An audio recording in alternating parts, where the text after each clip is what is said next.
Mike Macy from Indianapolis. I have really enjoyed reading your annual letters and your annual report, and I've gone back and read all the older ones too. They're terrific. I have also enjoyed reading the 2 books by Peter Lynch.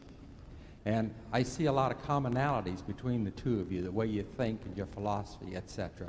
I'd certainly appreciate it if you'd make a few comments on what you think of Peter Lynch, the things he says in his 2 books, and the advice that he gives to investors. Thank you. I know Peter.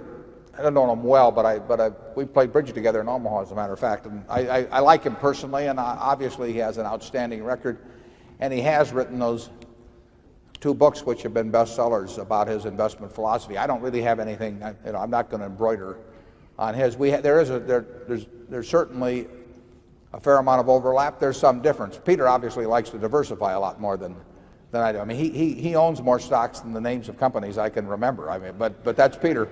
And I've said in investing in the past that there's more than one way to get to heaven, and that there isn't a true religion in this, but there's some very useful religions. And Peter's got one, and I think we've got one that's useful too. And there is a lot of overlap.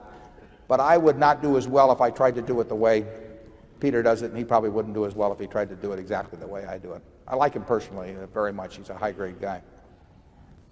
Zone 2.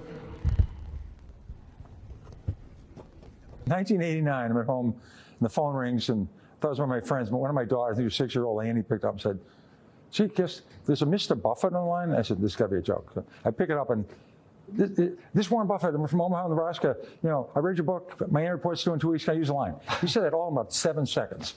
And I said, "That's great. I'd love to do it. What's the line?" He said, "I love this. It's been waiting to do this.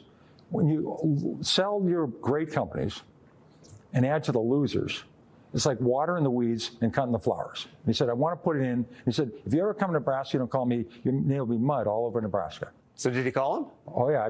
Several times we played bridge together. We've had several meetings. Great guy.